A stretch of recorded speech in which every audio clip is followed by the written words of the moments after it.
Hey, happy Thanksgiving week. Doing all right? Good? Yes? Hey, thanks for being here. So glad you stuck around. Listen, if this is your first time, let me catch you up briefly. We've been working through a series called Verified. This entire series has just been answering the question, what's really true, right? We live in a world where, man, everybody's an expert on whatever subject is at hand. And truth is kind of relative, yes? And so we really want to know, man, in a world where this is the case, where opinions swirl about what's genuinely, actually, wholeheartedly true. And not just about anything, but what's really true about things that are really important to us, things that we deal with as young adults. And listen, I just have a confession from the beginning of the night. When we started this series, I was like, man, we're going to jump into every young adult topic that's hot, like the things that people are wanting to talk about. Dating, we're going to talk about it. We're going to talk about career because you want to listen. Like, we're going to hit all of the topics, the things that matter to you. And then as we kind of got into it and we really started to seek the Lord, I was like, man, you know what's relevant? Waiting and how to do that really well. Or identity. In a world that's trying to tell you who you are you actually? Last week, Nate, amazing job talking to us about, man, is God actually verifiably trustworthy? Like when he gives us his word, when he gives us a promise, is it true, reliable, something we can hold on to? And I'm convinced that tonight is just as, if not more relevant for you than anything we've talked about. But rather than tell you what it is, here's what I want to do. I actually want to illustrate it to you by playing a game. Y'all cool with that? So I need you to participate, okay? Don't leave me hanging. Don't hang me out to dry. I need you to jump in. And so here's what I need you to do. I need everybody to stand up right where you are. You're not alone. Everyone's going to do it. You can close your journal. Stand up right where you are. Every single person. And I've got the high ground. Like I can see you people. Now do this for me. Take a look around. Like just survey the landscape. See who is around you. And just look at people and say, hey man, you can do this. You can do this. Yeah, all right. We all need that because I need you to know that you have proof that you're capable of this. So sit down right where you are. Here's what's coming. I'm going to walk us through a series of prompts. And if the prompt is true for you, I need you to stand up. Do not bail on me. You can do this. Your friends just told you. I'm telling you now. Take heart, young people. We can do this thing. All right, so here we go. First prompt, if this is true for you, I need you to stand up and own it. If you believe cats are better companions than dogs, please stand to your feet. Hey, we're not a shaming culture. We don't do that. We don't shame people, all right? You people are just wrong. Go ahead and grab a seat right where you are. Stand up if you think it's true that pineapple belongs on pizza. Wow. Oh, my. All right. Y'all can quickly sit down for that one. Stand up if you think it's true that Crocs are an acceptable form of fashion. Rhett, don't clap your hands. We don't want that. Okay. Got some Croc lovers in the room. Go ahead and grab a seat. Stand up if you think it's true that, Android, it's preferable to iPhone. So these are the really courageous folks, all right? They realize what they just stood up in. Go ahead and grab a seat. Stand up if it's true that you would rather eat In-N-Out than Whataburger. Where are my people at? I agree, man. I'm already standing, but I'm standing for this one, okay? I believe in it. Go ahead and grab a seat for me. Stand up if it's true that you love looking up the spoilers to any series or movie that you watch. You're a fan. You want to look up the spoilers before you actually see the ending. Okay, yeah. Go ahead and grab a seat. Stand up if it's true that you think Apple Music is better than Spotify. Oh my gosh, man. It's funny. Okay, y'all can grab a seat. On this one, like I did not have this prompt. We do a read through every Tuesday, and I was sitting with my team, and they were like, you got to throw that one in. And I was like, is that even controversial? It's Spotify. Absolutely, it's Spotify. Stand up if it's true that you prefer working from the office rather than working from home. Okay. I'm with you on this one. I agree. Love The Office. All right, grab a seat. A couple more here. Stand up. If it's true for you that you wish short shorts were just not a thing for guys, like shorter than fingertip length. Yeah, all right. Go ahead and grab a seat. And the last one, and this one's easy. Hey, stand up if it's true that you wouldn't mind finding a little special someone for the holidays. Anybody? No? Yeah, okay.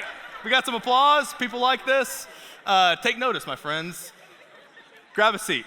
So here's what we just did, right? We just learned a lot about one another. A lot, right? Like if you were a part of this game, stood up. Did anybody not stand up, by the way? You don't want to out yourself now, huh? Okay.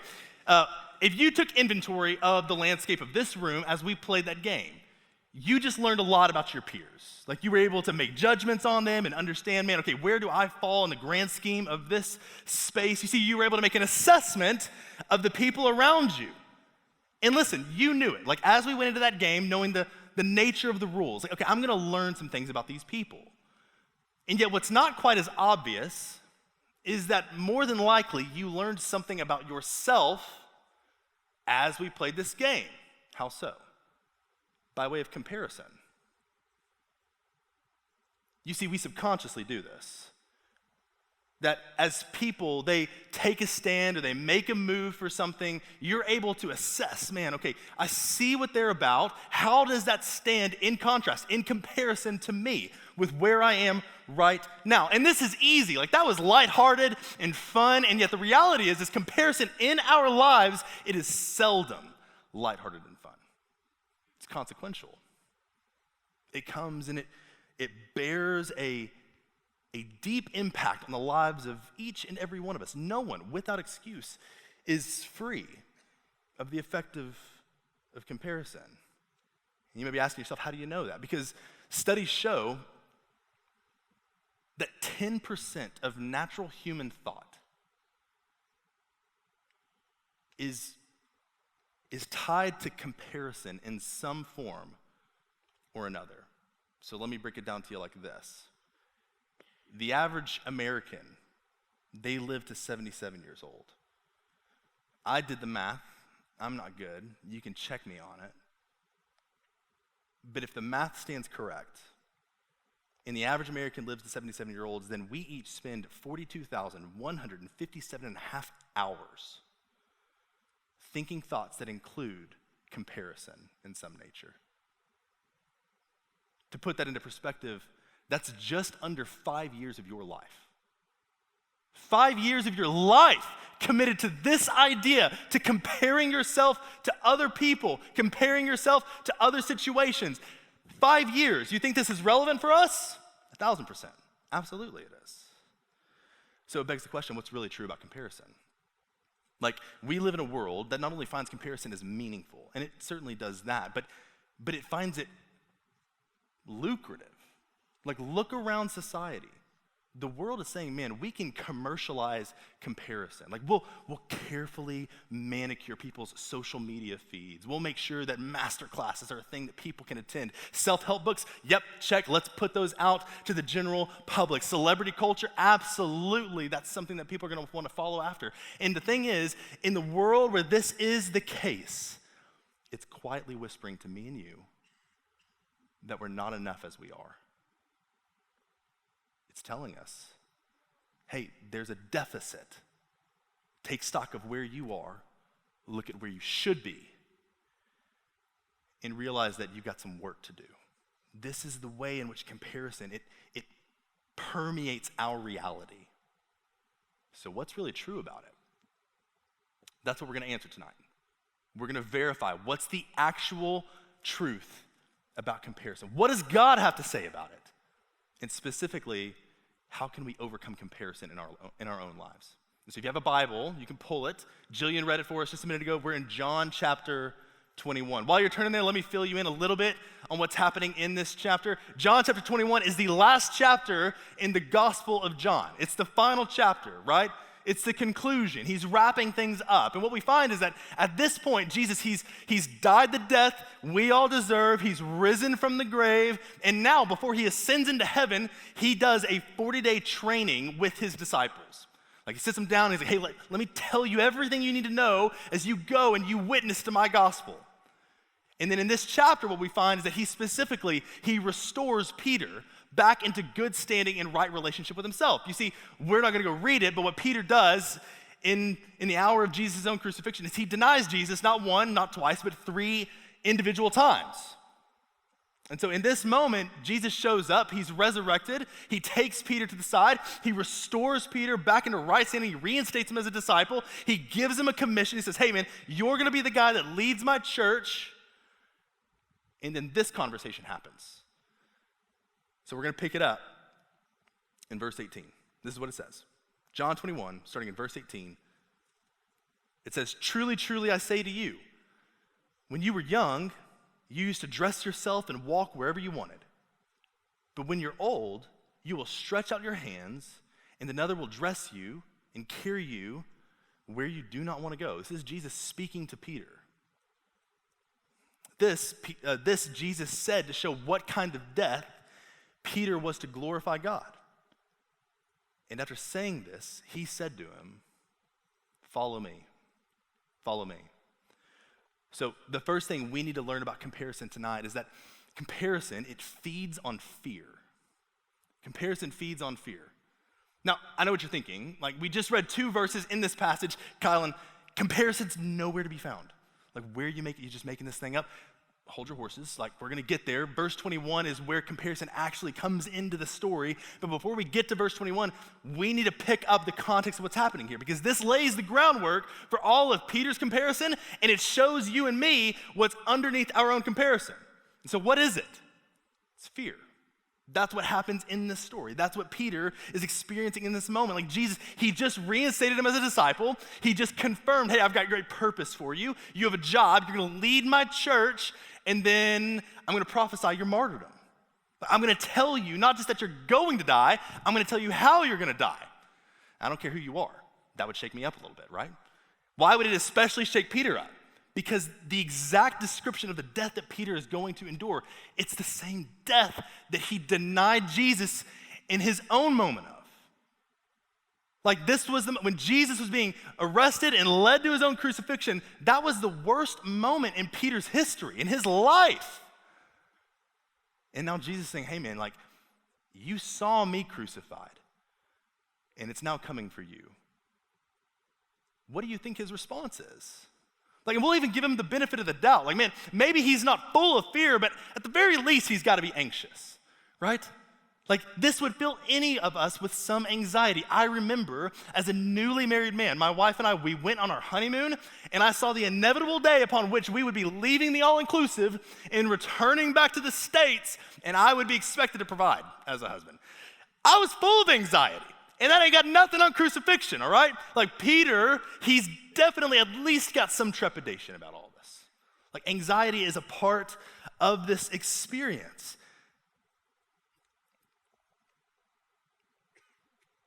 You see, this is what's important for us to get.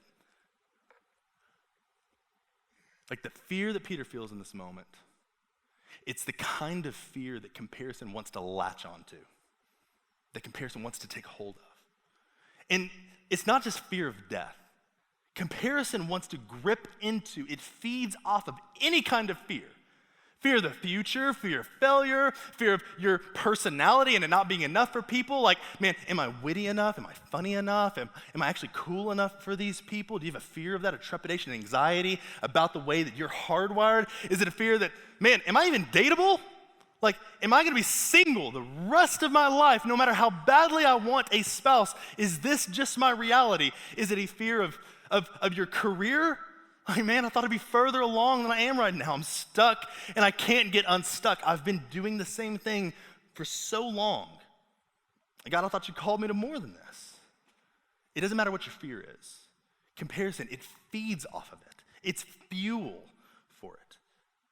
And so, if we're actually going to overcome our fear, if we're actually going to overcome our comparison, what do we have to do? Well, we can look at the passage and we can get an idea of what Jesus instructs Peter to do. You see, in this passage, what does Jesus say to Peter? He outlines, hey man, this is coming for you. The emotional response of fear comes upon Peter. And Jesus' own words are, follow me. Follow me. Like, we graze over this, but it's those two words that have all of the power of helping us to overcome the fear we feel, the fear that our comparison feeds off of. How so? Well, just think about it. Like, when you need to follow someone, you cannot do so effectively if you take your eyes off of them. Yes? You can't follow someone if you divert your eyes to someone else. You've got to stay focused. My family, we love to go snow skiing, right? We're going in March. Grew up doing this. Started at the age of 3. Like, before I could even really control my own skis, there are photos of me on a leash, a harness, by my own dad, like keeping me at bay so that I'm literally asleep going down the mountain. Like, this is a big thing for my family, right? Now my nieces and nephews are getting into it, and it's a blast. And one thing we love doing with the kids in our family is we love to ski down the mountain and play follow the leader. Like, hey, whoever's in front, we're gonna mimic every single move they make, every turn they take. If they choose to spin on the slopes, if they dip into the trees, if they decide to jump down this trail rather than that one, like, we're gonna follow their every single move. How do you win and follow the leader? You keep your eyes so fully fixed and you commit all of yourself to faithfully following whatever it is they do. This is what Jesus is meaning to Peter. He's like, hey man, listen, like, if you want to overcome comparison in your life, then the first thing you have to do is you got to follow me. You got to follow me. You got to do what I do. Like, the words follow me, it's interesting. They appear 13 times over the course of the Gospels. And every single time they pop up, when the invitation is given from Jesus to a group of people and those people receive the invitation, there's some that they reject it, but if they actually receive it, what they all have in common is an immediate detachment of self-interest. Like, they're gonna follow Jesus, and so you know what happens? Like, they abandon their livelihoods, they leave their families, they walk away from their homes, and they follow him wherever it is he goes. That's what it means to follow.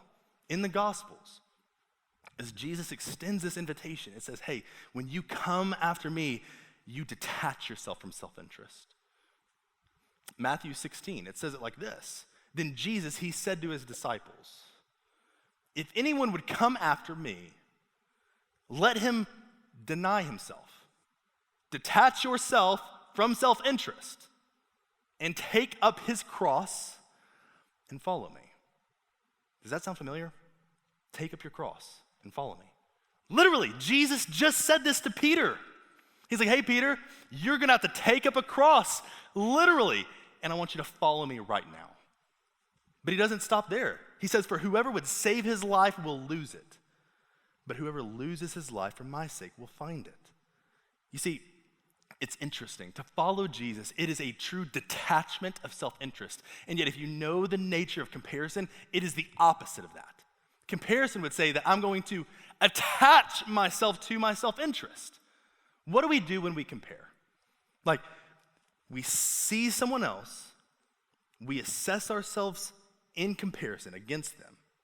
We identify whatever deficiencies we have, and then we get to work.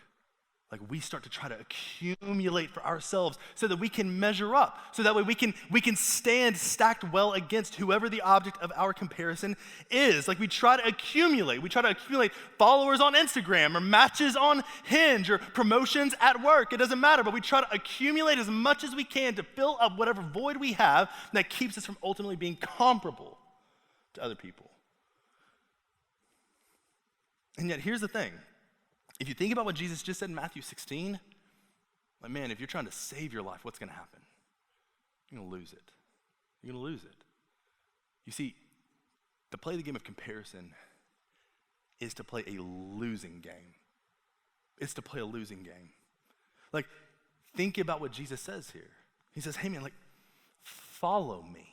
Do everything that I do. Get your eyes off of other people. Stop looking at them. Stop paying attention to what they have. Stop allowing yourself to lust over whatever job or relationship or situation or health they have, and focus on me.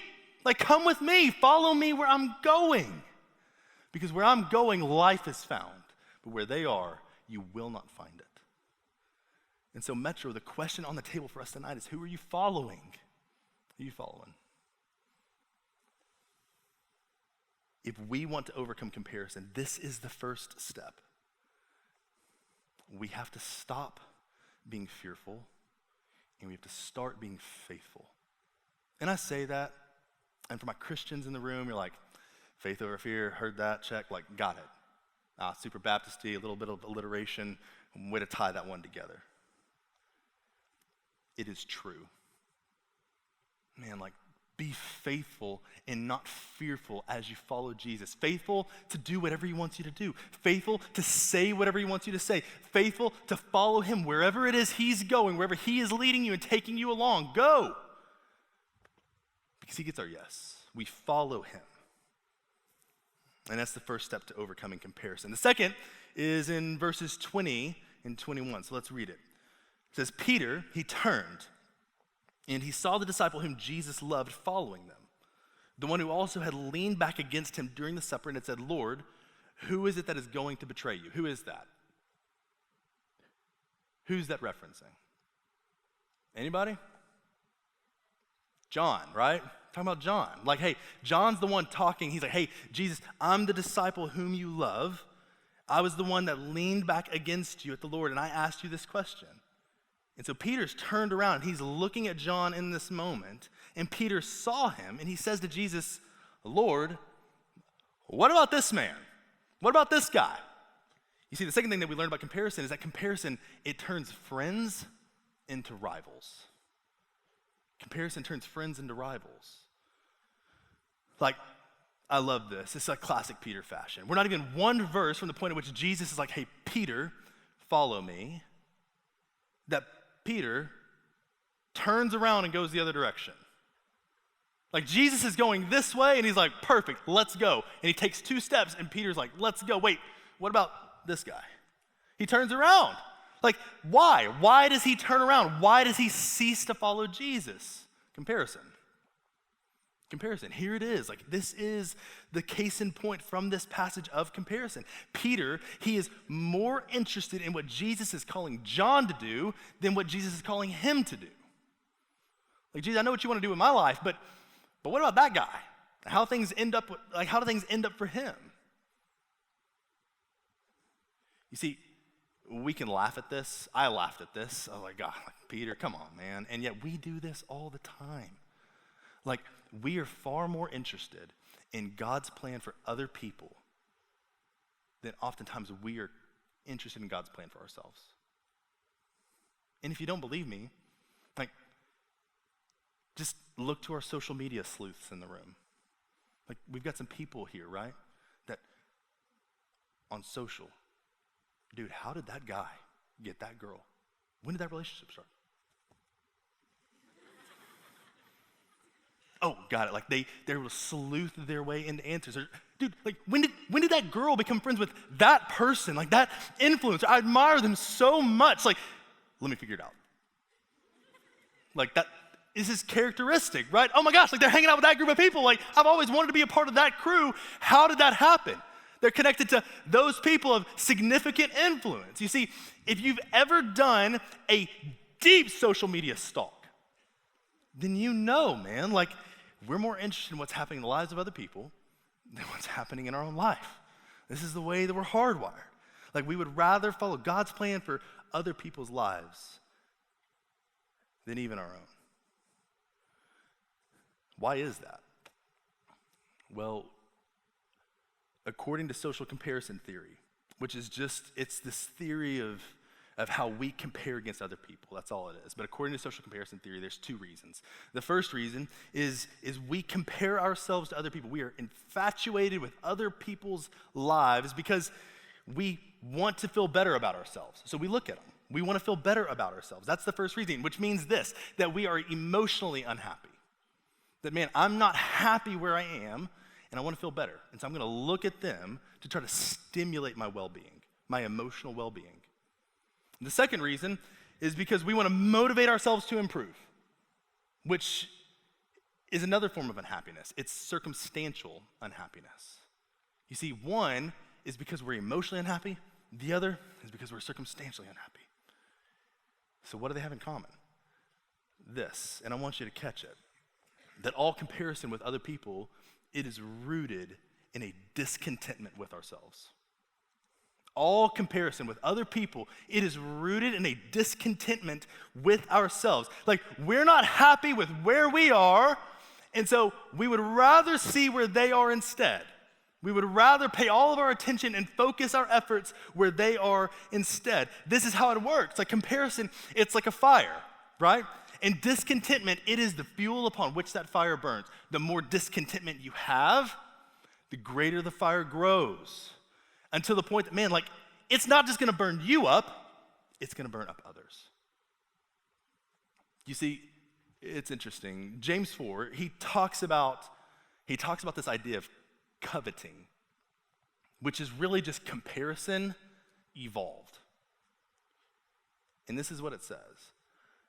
You desire and do not have, and so you murder. Like you want, but you can't get, and so you hurt people. You covet, and you cannot obtain, so you fight and you quarrel. You do not have because you do not ask. Like, this is pretty alarming, isn't it? Like, we fight with others. We tear other people down because they have what we don't. Like, this is the nature of coveting, which we don't really use the word coveting anymore. Envy is another comparable comparison. But the idea behind these words is not just, man, I want what they have. It's, I resent them for having it. I resent them for having it. And so I'm willing to tear them down, to fight them back, to destroy them, to make myself feel better. And we see this all the time. Like, we're in the middle of a political climate where, man, candidates commonly, they slander and low blow one another. Like, if you're on Twitter, you can watch athletes throw shade constantly at other people. Just look in the comment section. It's where the trolls live. Like, this is the way in which people try to tear others down based upon a feeling of resentment. I was reading an article. It was quoting a guy, an author and a hip-hop historian named Marcus Reeves. I don't know Marcus, can't speak to his credibility, but he's a hip-hop historian, so we should listen. And he was addressing the idea of haters. Like, what is the origin of haters? Like, we all know this term, but like, man, where does it originate from? And what he was saying is, he's saying, hey, haters, it originates from a common description given to other people that will work against someone out of a sense of jealousy. It's why we believe, man, if you got haters, you must be doing something right. You see, comparison, it turns friends into rivals. It fuels resentment. It turns into covetousness. And what's crazy is right now it's turning two friends against one another in this passage. It's taking Peter and it's taking John, and it's turning them against one another, which for us should be pretty alarming, not just because they're friends, not just because they've done life together, but because of what chapter 21 includes before we even get to this passage. And again, we didn't read it, but in the restoration of Peter, you know what happens? Like he comes to Jesus. Actually, Jesus comes to him, and he's like, hey, Peter, I'm going to ask you 3 questions, and I'm going to give you 3 commands. Do you love me? You know I do, Lord. Then feed my sheep. Do you love me?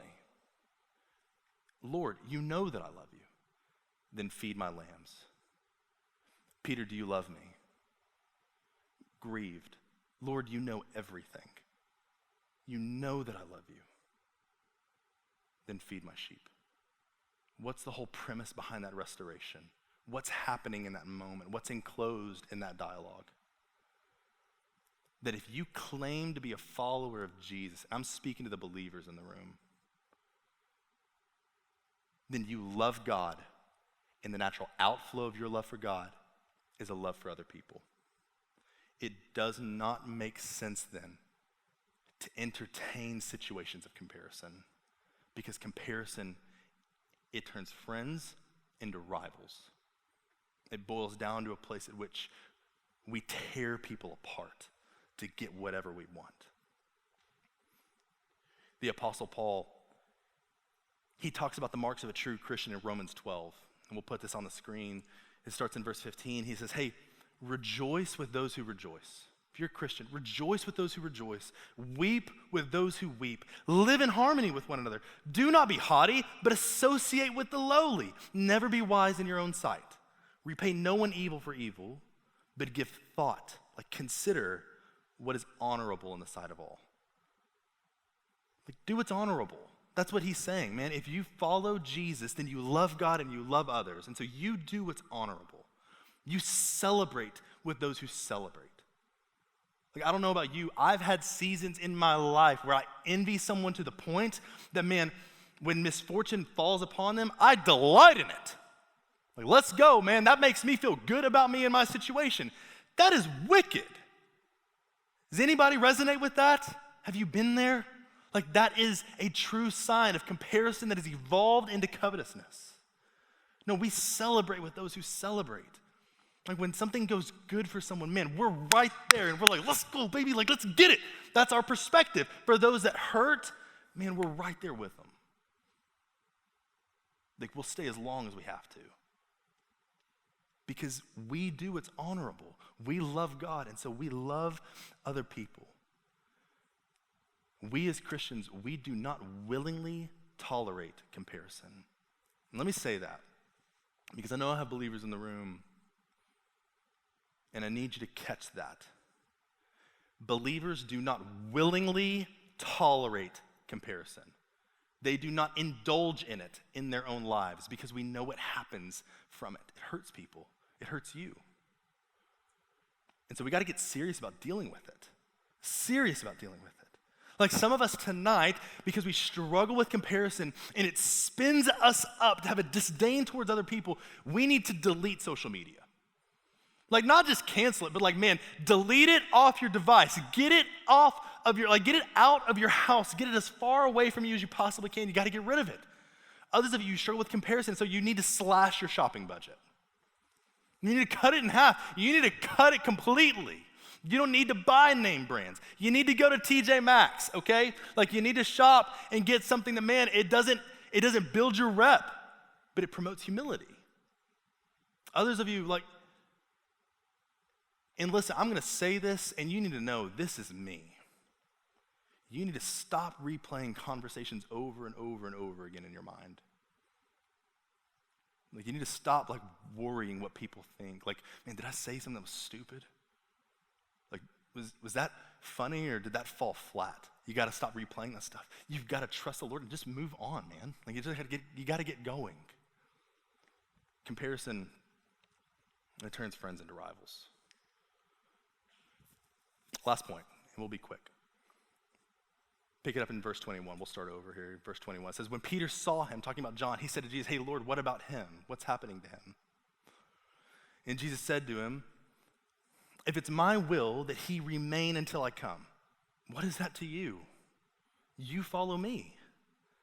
So the saying spread among the brothers that this disciple, talking about John, was not to die. Yet Jesus, did not say to him that he was not to die, but he said, if it is my will that he remain until I come, what is that to you?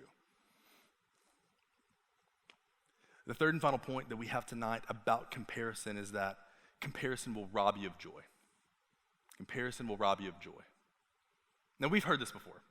Like, comparison, it's the thief of all joy, right? We've heard that. And yet, what we know wholeheartedly is that the Bible would totally agree with it. The Bible does not dispute this claim whatsoever. And see, it's subtle in this text, but nonetheless, it's true that so long as Peter is trapped in comparison, he will never experience the kind of joy that he wants for in his own life. And neither will you or I. You see, that's what we all want. Like, we want satisfaction. We want joy. And so when we start to compare ourselves to other people and want for what they have, we think we see something that's going to give us that sense of joy and delight that, man, we really want for, that we've been designed to find. Like, we want that. God put that in you. That's not from you. It's from God. It's good to seek satisfaction. And yet we know this, that so long as you do it within the realm of comparison, you'll never find it, because joy, true, deep, everlasting joy, it is found in one place and one place alone, and that place is Jesus Christ. If you want it, if you're here tonight, believer, non-believer, if you want joy, you will find it nowhere else. It's in Jesus. And it's interesting, like, I remember reading this. This passage is something that I've always thought on. It's always been interesting to me. And every time that I've read it, I've always thought to myself, like, man, Jesus sounds irritated. He's like, what is it to you, man? Like, you follow me. Like, don't forget that. Like, Jesus, it sounds like he's getting on to his kid brother that keeps forgetting to take out the trash or do his laundry or pick up his room. Like, come on, man. How many times I got to tell you? Like, let's get this thing together. And yet, I don't know that Jesus is irritated. Part of me kind of hopes that he is, because I kind of like that in a Savior. And yet, I think there's something here, if we look at what he says, that communicates something different. We get a piece of his heart here. So what's he say? He looks at Peter and he says, hey man, why are you worried about John? Like, what's it to you? Whatever happens to him, what's it to you? Sure, I have considered what will happen in John's life, and I've prepared what will happen in John's life. But do not forget this, Peter. I have considered what will happen in your life. I have prepared what will happen in your life. I just gave you a prophecy that's foretelling something that I am purposing. Like, don't worry about him. Like, don't worry about where he's going, where we're walking, because I'm walking with you. Like, I'm in both places at both times. Peter, you don't need to worry about John because I've got you. You follow me, remember? You go where I go. You do what I do. Like, you're not going to find anything in John's life that I'm not able to give you. The same kind of satisfaction and delight you want, I can give that to you. It's not over there. It's right here. That's the heart that Jesus has in this moment. What's it to you? You follow me. You see, Jesus, this isn't a condemning voice. It's a compassionate voice. Like, he doesn't want Peter to be just so mesmerized with John's life that he misses his own. Like, he doesn't want Peter to just be so wrapped up in like, man, but that looks awesome. Like, dude, he's never gonna die. Like, is that true? And I'm gonna be cruel. Like, he doesn't want Peter to think those things. Like, no, man, like, hey, you live your life. And he wants us to live ours. Like, Jesus, he does not want you to miss what he has for you. And yet, here's the crazy thing about comparison. Comparison, it fixates on someone else's life. And in doing so, it forgets about your own. And you cease to live. And when you cease to live, you cease to seek the kind of satisfaction that you think is all the way over there.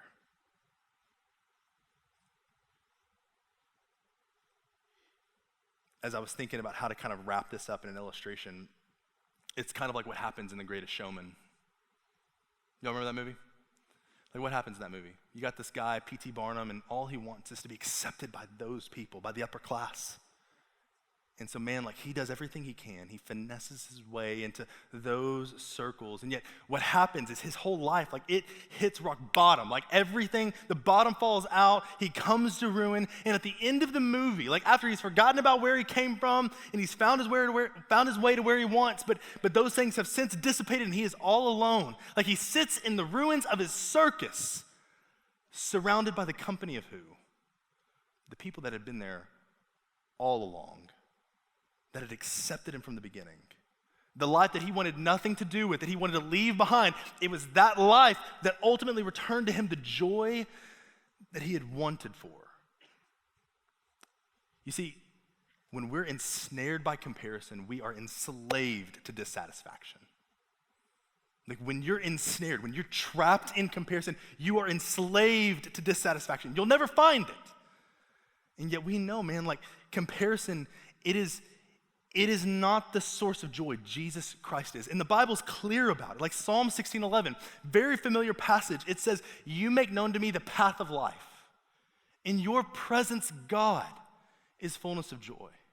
At your right hand, Lord, who sits there? Jesus Christ is the fullness of joy. You want joy? There it is. Like Metro, that's our mission statement. It's to help you see the beauty of Jesus because it's in him that joy is found. Psalm 107:9, for he satisfies the longing soul, and the hungry soul he fills with good things. Psalm 63:5-6, I put this in because it's Thanksgiving. My soul will be satisfied as with fat and rich food, and my mouth will praise you with joyful lips when I remember you, God, upon my bed, and I meditate on you in the watches of the night. Friends, we have every reason in the world, if we follow Jesus, to be grateful. Every reason. Because it's in him that all the joy you could ever want, all the satisfaction you could ever seek is found.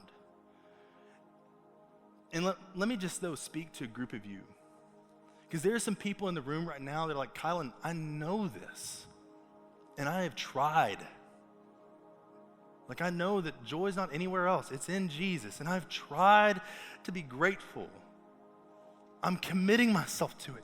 I'm surrendering it over and over and over, day by day by day. I know that God is worthy of my gratitude, that in him is all that I seek, and yet it's just not there. Like, I can't find anything there. Friends, I've been in that place. And you know what I learned? Gratitude, it's not a state of feeling. It is a state of being. Gratitude, it's not an emotional response to something that just like lights your feelings ablaze. Gratitude is a conscious choice in light of the truth you know. And so if you're here and gratitude feels hard, hold on to hope. You're actually probably more grateful than you realize. Friends, when we read the words of Jesus in this passage to Peter and we consider them for our own life, I want you to hear, like, man, he's not harsh towards you. He's not harsh towards your comparison. He's compassionate. He's compassionate to you. Like, it's his voice that speaks to you and me. Like, hey, what's it to you? Like, what's it to you if they have the job that you've always dreamt of? You follow me. I have all you want. Hey, what's it to you if they just showed up and you've been here for years and yet they've already found a relationship? You follow me, man. I got you. I'll take care of you. What's it to you if everything in their life perceivably has come easy? You follow me. I am the satisfier of your soul. I am the great joy giver. I'm the one that gives life, and not just life, but life abundantly.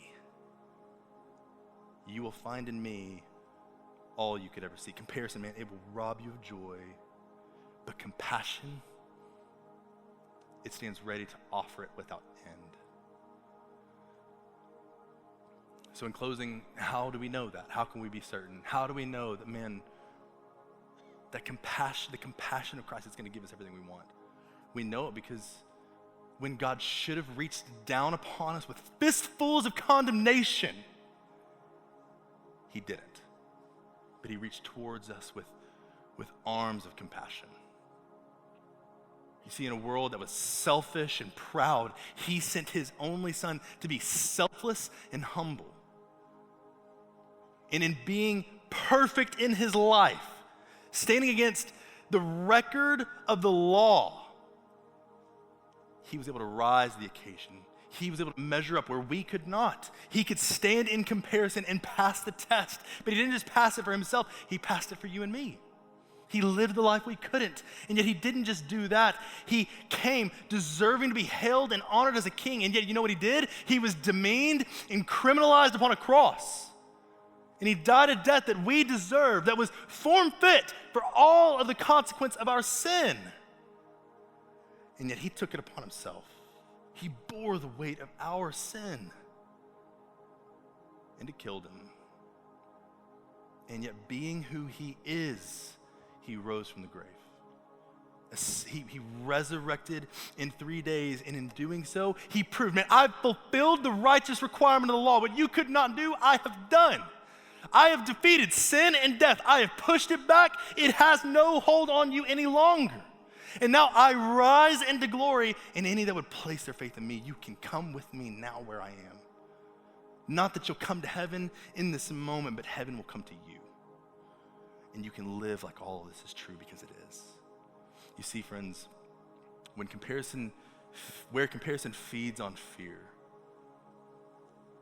Christ's compassion, it frees us from fear. Where comparison turns friends into rivals, Christ's compassion took rivals and turned them into friends. And where comparison will rob you of joy, it is Christ's compassion that leads you to joy, not just today, but forevermore. Do you want it? You want to be free of comparison?